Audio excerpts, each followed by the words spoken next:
اور رخ کرتے ہیں دلچسپ و عجیب خبروں کی جانب۔ آن لائن گیمنگ کا نشہ، بچے نے ماں کا زیور ہی بیچ دیا۔ بھارتی میڈیا کے مطابق بچہ on line game free fire کھیلنے میں مصروف تھا کہ اس دوران اسے گیم میں کچھ ہتھیار خریدنے کے لیے پیسوں کی ضرورت پڑی، اور اگر وہ ہتھیار نہ خریدتا تو مزید گیم نہیں کھیل سکتا تھا۔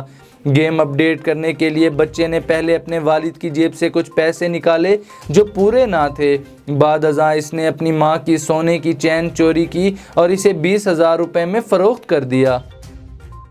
بلند ترین عمارت اور سب سے بڑے مال کے بعد دبئی نے ایک اور اعزاز اپنے نام کر لیا۔ دبئی کے ولی عہد شیخ حمدان بن محمد بن راشد نے دنیا بھر کے غوطہ خوروں کے لیے swimming pool deep dive Dubai کا افتتاح کر دیا۔ رپورٹس کے مطابق سوئمنگ پول تقریباً 200 فٹ گہرا ہے۔ جدید ترین ٹیکنالوجی اور بے مثال سہولیات سے آراستہ deep dive Dubai swimming pool میں ایک حیرت انگیز ڈوبا ہوا شہر، فلم اسٹوڈیو اور کھیل و تفریح کا سامان بھی موجود ہے۔